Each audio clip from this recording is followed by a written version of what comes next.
Kaya nangyari,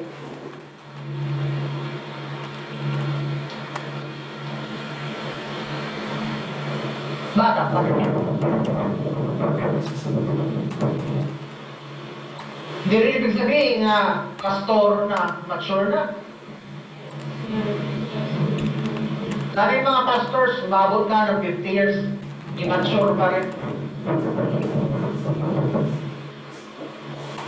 Sila man umabot ng 50 years, 40 years, 30 years, ang nangyari?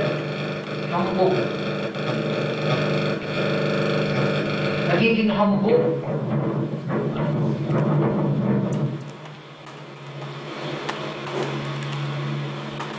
Instead na magiging mature kasi lumaki yung ministry, gibis sa Panginoon ang ministry, hindi, nangyari ng hamak ng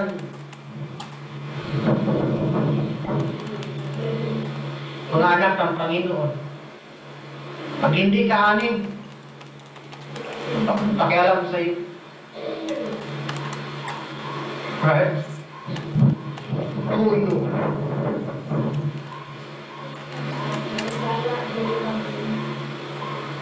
Instead na tulungan yung mga mali